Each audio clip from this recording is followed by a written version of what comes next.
大哥被贬出京前1日，为了捞他，我爬上了龙床。皇帝眯着双眼，户部侍郎这是何意？陛下，微臣大哥留在京中有用。转月，大哥被贬，我再上龙床。转年，大哥再被贬，我摆烂了。大家好，欢迎收看皮皮听书。户部侍郎，圣上让奴才提醒您，明日苏家大爷就要出京了。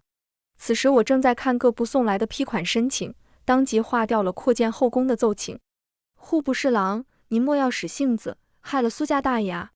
我扔掉手上的笔，语气不甚在意。高公公，我马上便要议亲，着实无暇分心。大哥成日惹陛下不快，早点出京也是好的。高公公吓得脸色惨白，侍郎要议亲？您怎么能议亲呢？您这……我继续办公，只当他不存在。当初我一心报效家国，男扮女装，因给大哥求情，不慎被皇帝发现女儿之身，从此便在捞大哥爬龙床的路上一去不复返。如今累了，瞧谁都烦，尤其是我那整日就知道骂人吃的大哥。高公公还有事？高公公吓得踉踉跄跄跑了。不多时，小太监跑来传话，说是陛下召见。我带着随身办公物品，悠哉出宫回家了。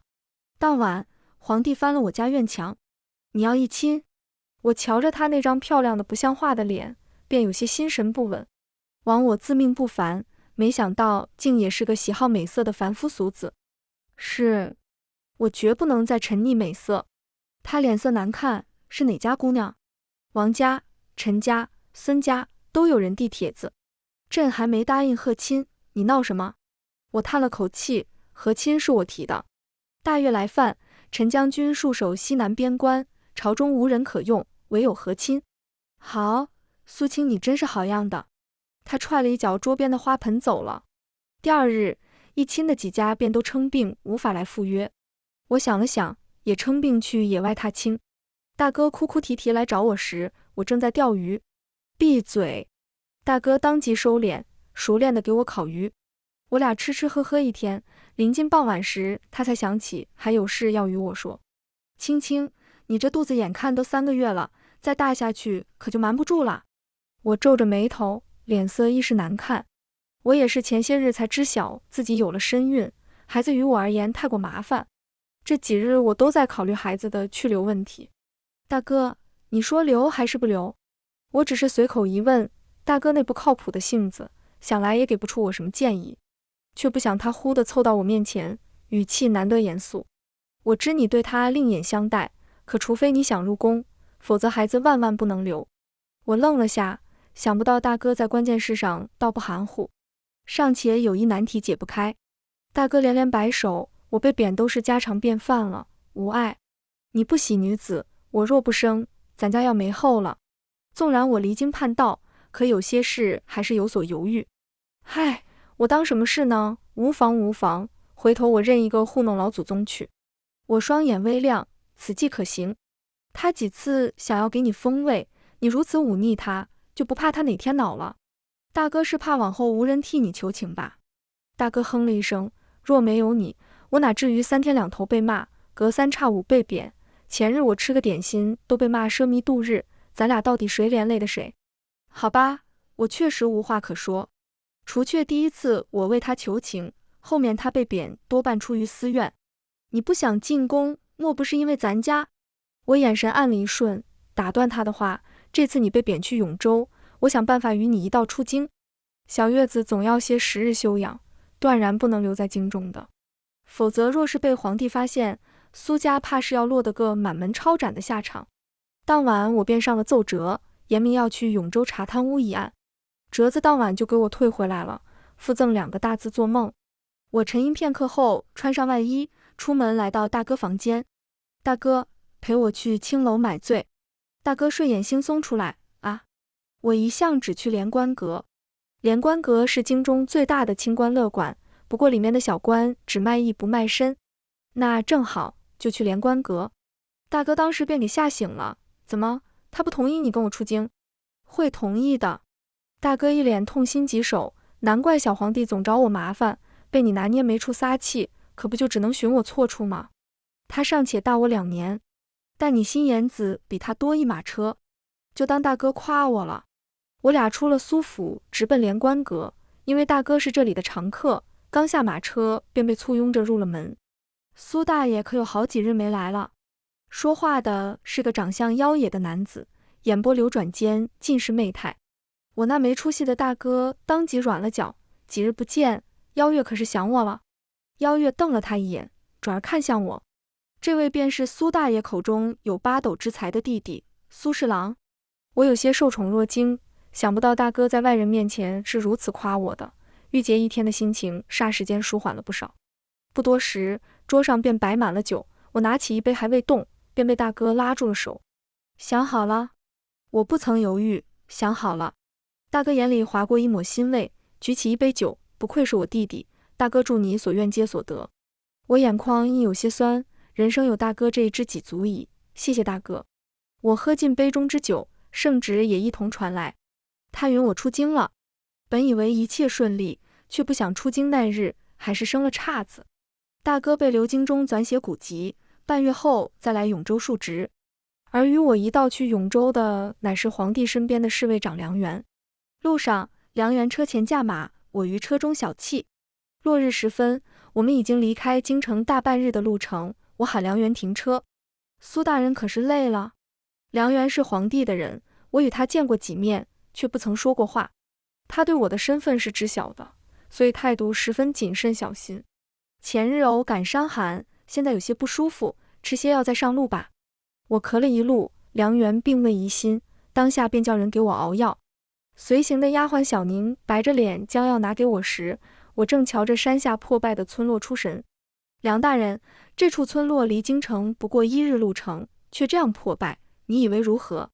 梁元愣了下，看着我好半晌，才回答道：我一介武夫，进可上战杀敌，退可保陛下安危，治国之事是苏大人这般有才学的人该思虑的。我笑了下，梁大人觉得我是治国之才。提到此，梁元眼里的敬佩溢于言表。苏大人为官以来，多次举贤荐能，王大人在工部屡创佳绩，孙大人在吏部为朝廷选拔了无数才子，苏大人更是亲自破了户部贪污腐败案。我朝有苏大人这般贤臣，是一大幸事。我看着他眼中的热切，心中想法越发坚定。有梁大人这番话，我便安心了。话落，我将手里的药一饮而尽，不多时便觉腹痛难忍。梁元察觉不对，苏大人，你这是什么了？你的人都可信吗？我问。梁元脸色骤变，你做了什么？将其他人全部遣走，只留我的丫鬟伺候便好。这一夜比想象中的要漫长，疼痛也比预期的更猛烈。当清晨的第一缕光照进马车里，我茫然睁开双眼。二少爷，已经结束了。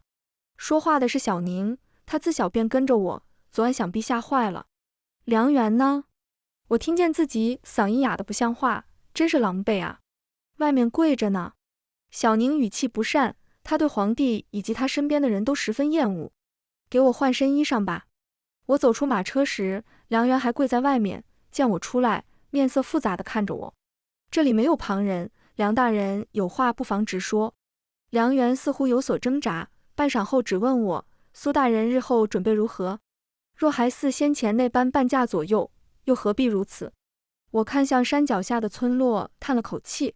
先前沉溺其中，险些忘了心中所愿，此次出来不打算回去了。梁元大惊，苏大人，您可知我此次送你去永州还有别的任务？我勾了下唇，他怕我跑，派你来监管我的吧？您知道，这世上最了解我的人，除了大哥，还有一人，便是那九五至尊的皇帝赵谦。这也是他扣下大哥的原因，他怕我此次出京再也不回去了。梁元几次张嘴，最后只道：陛下是不会放您走的，他会同意的。不同意又能如何呢？他能带回去的只有我的尸体。他千错万错，不该派心中有大志的梁元来监视我。我们再次出发，梁元看我看得更紧，几次欲言又止，不知藏了什么心事。第3日，路遇大雨，将车队困在了荒郊的客栈。天字号房。二少爷，这里也太破了，哪是你能住的？小宁抱怨着。这里荒无人烟，能有一处容身之所已是不易。说话间，门外响起急促的敲门声。苏大人，你在吗？是梁元。我打开房门，何事？我们被包围了。梁元面色凝重。冲着我来的？这些年我确实得罪了不少人，但此次出京很隐秘，该不会有人知道才对。对方尚未有人露面，未曾露面便不是来找我的。客栈还有什么人？我得罪的人，蠢得死了，滑得没胆量，权势滔天的见我身边只有梁元，没必要这么谨慎。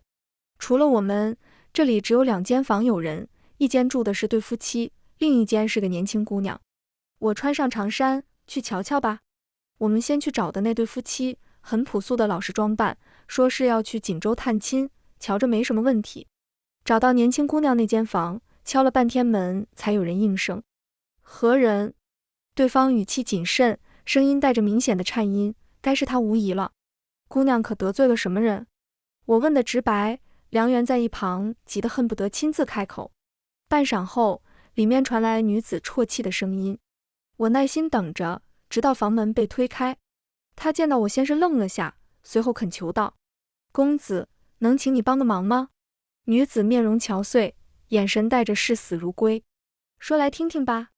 她当即跪在了我的面前。奴家翠微，是永州爱乐坊的歌姬，得罪了大人物，今日怕是难逃一劫，恳请公子替我保管一样物品。我有些意外，一个歌姬值得对方如此大动干戈。只是保管？他临危相授，必定是极其重要的东西。翠微郑重点头，是，公子将此物保管好，万不可示人，奴家愿意将这些金银财宝全部赠与公子。我瞧着他怀里的小箱子，里面确实不少家当。何物？我问。他当即从怀中拿出一块方印，双手置于我面前。我只瞧了一眼，便认出那是何物，只有皇家之人才能用得上等黄玉。常在永州出没的皇亲国戚只有一人，赵谦的二叔李王赵瑞。私藏皇家印信可是死罪。翠微眼里划过一抹绝望，是奴家唐突，让公子为难了。他摇摇晃晃站起身往外走。我捏了下眉心，此次出来本想直接诓骗梁元一道去凉州的，如今看来要延后了，怎么偏偏是永州？赵谦必定安排了诸多人在永州等我落网，到时再想走可难了。我叹了口气，先说说这方印信从何而来吧。翠微眼里生出一丝希望，将心中冤屈娓娓道来。事情缘由并不复杂，爱乐坊的歌姬向来只卖艺，翠微的姐姐却被李王桥上强行带走，人再回来便疯了，到处宣扬李王不能人道，没几日就坠湖身亡。翠微怀疑姐姐的死有蹊跷，却苦于没有证据，直到她去李王府献艺，听到了一件天大的秘密。李王贪污受贿？那你偷他印信为何？翠微眼神闪了下，我听说丢了印信是大罪，我要让他给我姐姐偿命。我沉默不语，半晌后转身便走，身后传来翠微焦急的声音：公子是怕了李王吗？奴家不会将公子供出来的。你既想寻我帮助，却又不愿坦言相告，这个忙我帮不了。翠微急了，拽着我的衣袖：公子，不是奴家不说，是这件事公子知道了绝无益处，但说无妨。翠微知道再不说，他就真的没有机会了。李王他私下屯兵，还造了大量兵器，怕是要反。此话一出，别说我，梁元先慌了。糟了，苏大人糟了！我从未见梁元如此慌乱过，心下一沉。怎么回事？圣，他说要先一步到永州等您。胡闹，梁大人，这么大事你为何不早些说？梁元砰一声跪在了地上。这一路我都在犹豫要不要告诉你，本想着还有时间考虑，没想到。迂腐，枉我还当你与我一般志向，没想到你简直蠢极。梁元低着头任由我骂，一句反驳不曾有。门外有多少人？我问。不少于100。梁元只带了20人，哪怕以1挡3也是不够的。我看向翠微，你为何偷印信？翠微见气氛不对，也不敢再隐瞒。我听说他们这几日要密谋攻城，印信是攻城重要信号。我心里一沉，永州不在边关，离永州最近的莫非是沧州？沧州是大燕最重要的海城之一，商言便是出自于此，因而常年派有重兵把守。一旦被攻破，紧邻的3城均守不住，损失极大。翠微姑娘，此事事关重大，关乎我大燕生死存亡，莫要再有隐瞒。翠微眼中满是坚毅，公子想知道什么便问吧，奴家知无不言。你可知李王勾结的是何人？既然说到攻城，必然是与贼子里应外合。翠微脸上忽然闪过浓浓的恨意，我怎么会不知？正是大越三王子宋飞言，也是他亲手掐死的我姐姐。我心中震惊，果真是大越。梁大人，你找机会速速离开，马上赶去西南通知陈将军，凉州危险。梁元脸色大变，苏大人，你可是参透了什么？李王与大越勾结，看似筹谋沧州，实则目的是西南凉州。凉州乃是大燕要塞，与其相隔3城的泉州，乃是大燕粮仓，一旦失守，后果不堪设想。朝中唯一可用的陈将军一家，常年驻守于此。大越双管齐下，若真被攻下凉州与沧州，大燕危矣。梁元很快就想到了这一层，永州那边该如何？圣上怕是马上就到了，外面的人尚且不知我们的身份，你去凉州、永州交给我。梁元不赞同，苏大人，万万不可，还是你去凉州、永州那边，我拼死也会护他周全。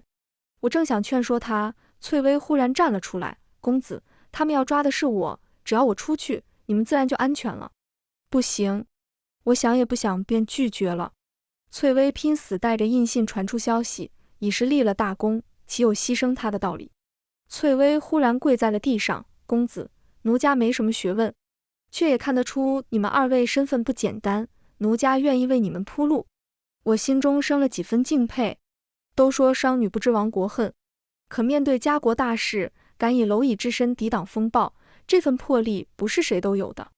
谁都不用送死，我自有2全的计策。梁大人，等下我带着翠微出去，等到我们离开后，你即刻出发赶往凉州，务必在3日内将消息送到。沧州跟凉州一个都不能丢，若必须舍弃一个，只能放弃沧州了。当然这是最坏的打算。梁元还要说什么，最后单膝跪地，我的人全留给苏大人，您万事小心。不，等下让他们全部出发在永州城外等人，如果幸运，就把他一起带去沧州；如果运气不好，就让他们即刻赶往沧州。可是，一切听我指挥，记得让你的人飞鸽传书给御林军，他在哪边去哪里支援。沧州是赵谦曾经的封地，对沧州地形十分了解，有他在，沧州自然保得住。可若他被困永州，御林军就是最后的王牌了。一炷香后，翠微拿着包袱鬼鬼祟祟走出客栈，很快就被蹲守的人抓住。他们便寻无果后，将刀架在了翠微的脖子上。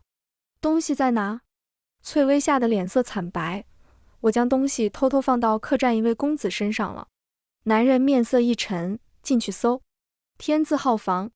小宁，跟着我让你受委屈了。公子，你说的是什么话？小宁的命都是公子救的，是死是活小宁都跟着您。我无奈一笑，房门忽然被人推开。你们是谁？为何私闯我家公子房间？来人也不回答，推开小宁就开始搜了起来，最后却一无所获。他们架着翠微走了进来。东西到底在哪？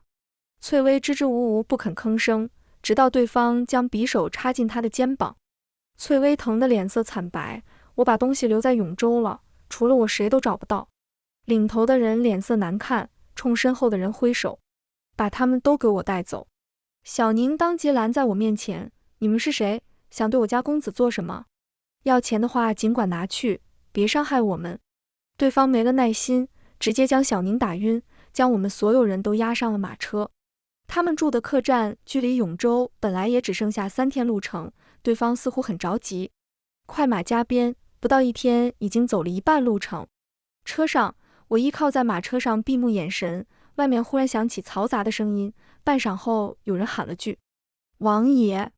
我猛地睁开了眼睛，还没到永州，李王竟然迎了出来。看来战事迫在眉睫。东西呢？那个女人说把东西藏在永州了，我们正带着她往回赶。外面忽然安静了下来，不多时，只听到一声惨叫：没用的东西，要你有何用？把它拖下去。翠微跟小宁都露出了惊惧的神色，我正要安慰几句，马车帘子忽然被人掀开，我与外面的人四目相对，他先是怔愣了一瞬，半晌后忽地笑了。苏大人，好久不见。我隐去了眼里的神色。我当谁有这么大派头？原来是李王。下官不方便行礼，李王莫要见怪。我跟赵瑞是老相识了，赵谦刚登基时曾3次上书弹劾他，可惜都被他的人保了下来。转年他就自请去了封地，这一别就是3年整。没想到再见，竟然是这种境地，也是让人唏嘘。是我招待不周了，还愣着干什么？给苏大人把绳子解开。下了马车，才发现原来我们已经到了永州下边的小镇。苏大人不是应该在京中伺候圣上吗？怎么突然来了永州？我大哥被贬于此，我替他探探路，李王没听说吗？呵，真是巧啊，苏大人，一起吃杯酒吧。赵瑞别有深意地说了句，先一步朝着前面的酒楼走去。我并未犹豫，便跟了上去。他点了店里的招牌菜，要了花雕酒。苏大人，还记得我们第一次饮酒吗？自然记得，先皇邀请各位大臣家中未出阁的小姐于后花园赏花，那是下官与李王第一次饮酒。说是赏花，实则是给各个还未婚配的皇子们选妃。当日赵瑞瞧上了宰相家的2小姐，哪知先皇赐封时，那小姐竟说心悦于我，宁可断发也绝不嫁他人。这事当时闹得很大，我出入官场，差点因此断送前程。还是赵瑞亲口替我求的情。那时我对赵瑞印象极好，哪知当晚我便接到了赵瑞过府一叙的请帖。也是那晚，我看出了他藏于风流草包之下的狼子野心。赵谦登基之后，我闲来无事便弹劾他，不为别的，只为给赵谦提个醒。赵瑞轻笑了一声，有一事本王一直很是费解，本王自认没露出过任何马脚，苏大人为何总针对我？我放下了酒杯，赵瑞这样问，是已经不打算隐藏半分祸心了。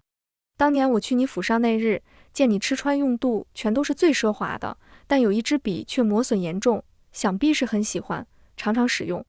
那支笔是先皇赠予各位皇子的，寓意执掌乾坤。我在赵谦那里也见过，他曾说先皇赠予这支笔，只为试探个皇子野心。先皇让他们拿着笔随意写下一字，有人写的龙，有人写的德，还有写财的。当时每个皇子，包括他，都被先皇大骂了一顿，骂他们要么没本事，要么想要觊觎地位，无人幸免。唯独赵瑞，他写下了一个毫无联系的月字。先皇什么都没说，各皇子也只是阴阳怪气了几句。赵谦至今想不通为何赵瑞躲过了先皇的责骂，但我知道，我出入官场时，先皇还在世，他曾给我批注过奏折。月是先皇常用于批改奏折的批注，赵瑞府中挂着当年写下的月字，镶着金边装裱起来，那个字与先皇字迹一模一样。他是唯一一个将自己的狼子野心摆在先皇面前的人。宰相曾说，先皇有意立赵瑞为太子，可惜赵瑞的生母与侍卫私通，一切坦途全都葬送于此。赵瑞也彻底成了边缘皇子，而后先皇病危，赵谦继位。赵瑞蹙眉，良久后忽地笑了，当年本王便很欣赏你，今日再见，竟越发欣赏。我勾了下唇，从前下官也最欣赏李王，此话不曾作假。日后呢？他问。你我该是没有日后了。空气安静了一瞬，赵瑞忽地大笑了起来，笑过后眼里满是阴冷。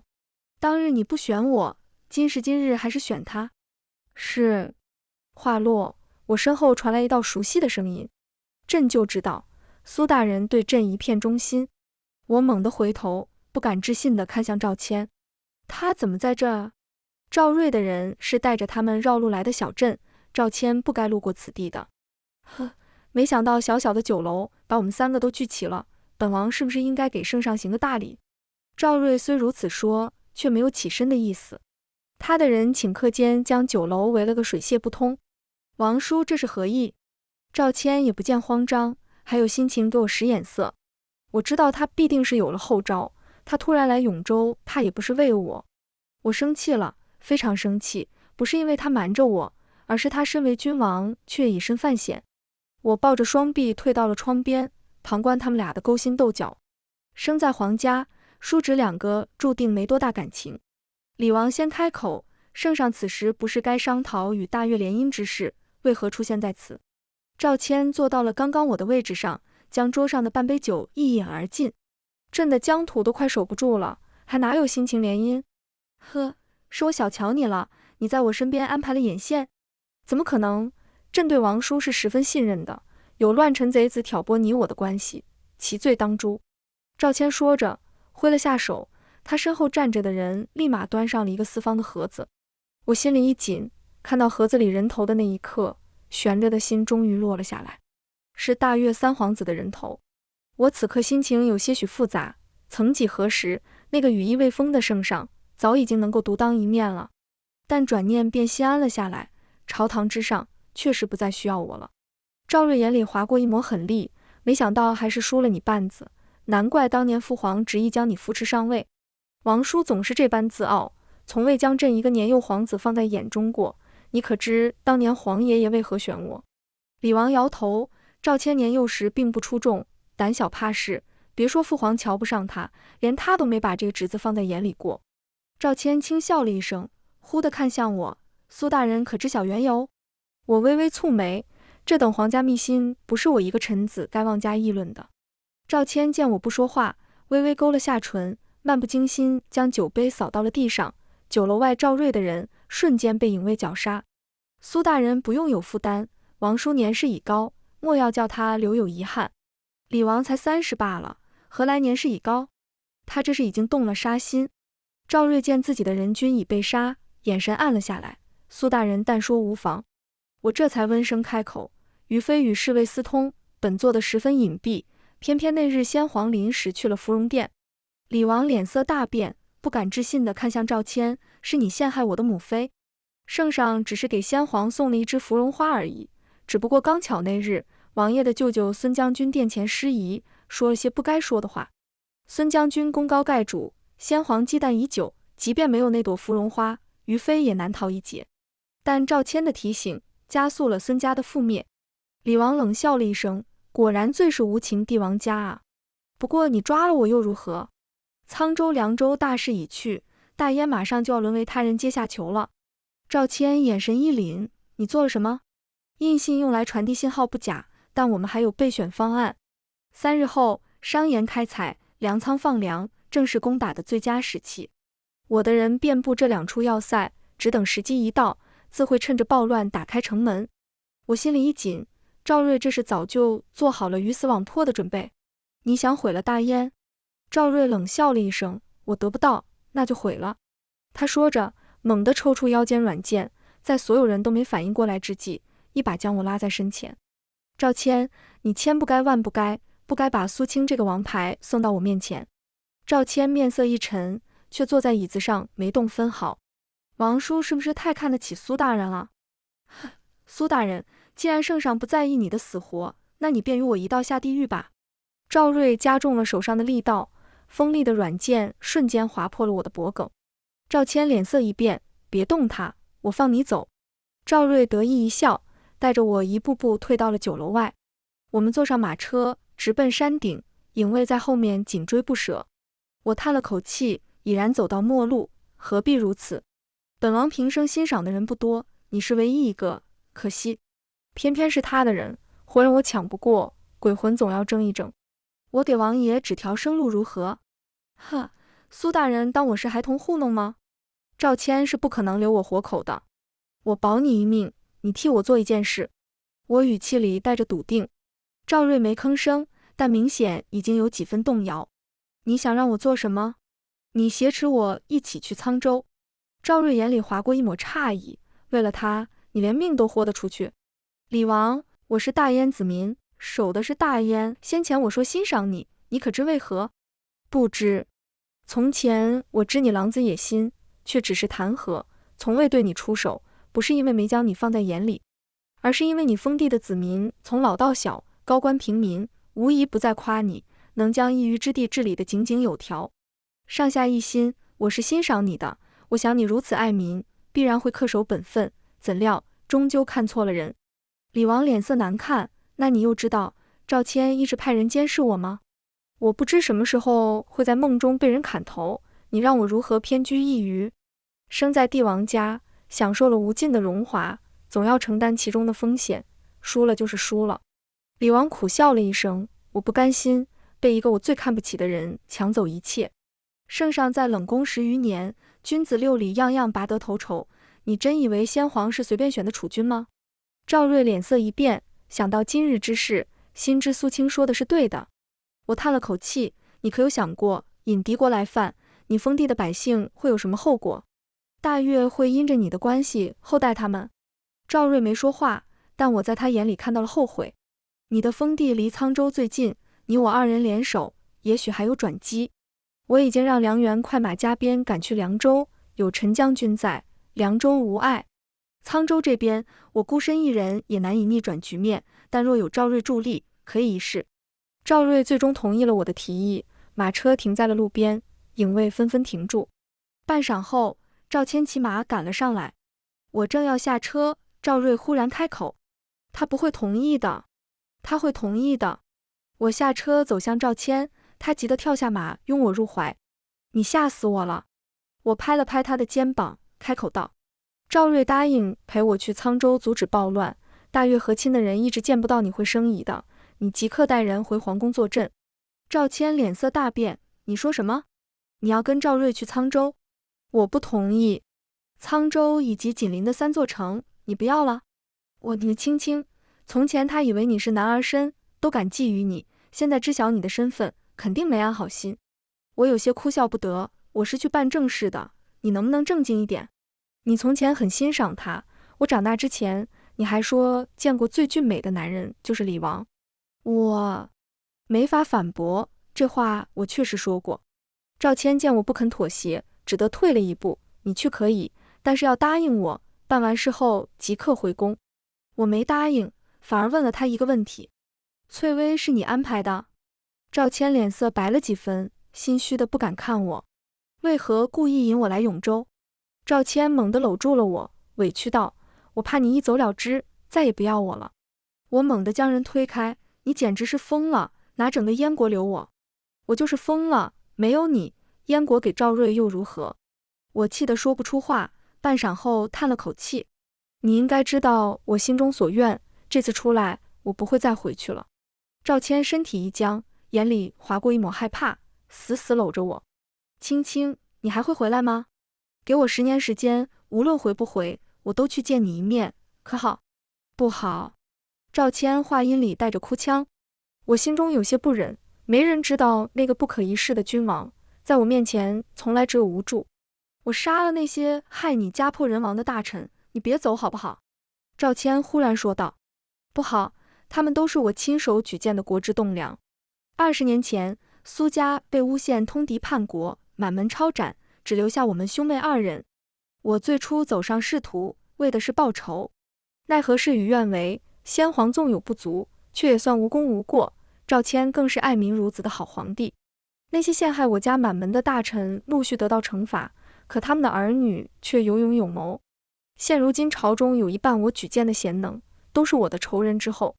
讽刺的是，戍守边关的陈将军是我最后的仇人，可他却是大燕的铜墙铁壁，造化弄人，这个朝堂我已无力去看。赵谦，让我走吧。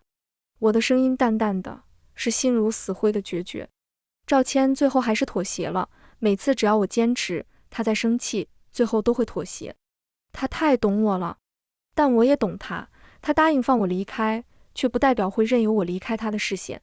去沧州的路上，赵瑞一直没说话，直到我们快要抵达沧州，他忽然开口：你想守的沧州，我替你守，如果你想逃开赵谦派来的眼线，只有这一个机会。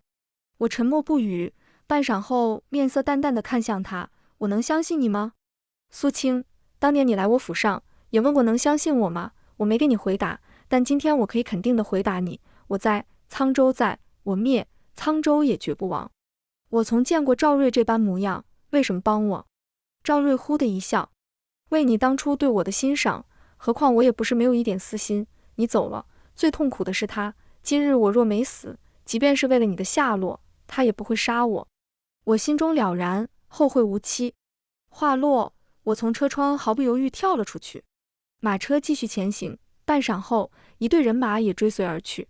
我顺着小路上山，直到2日后，一切尘埃落定。赵瑞遵守约定，守住了沧州，人也险些丧命，被赵谦的人救下了。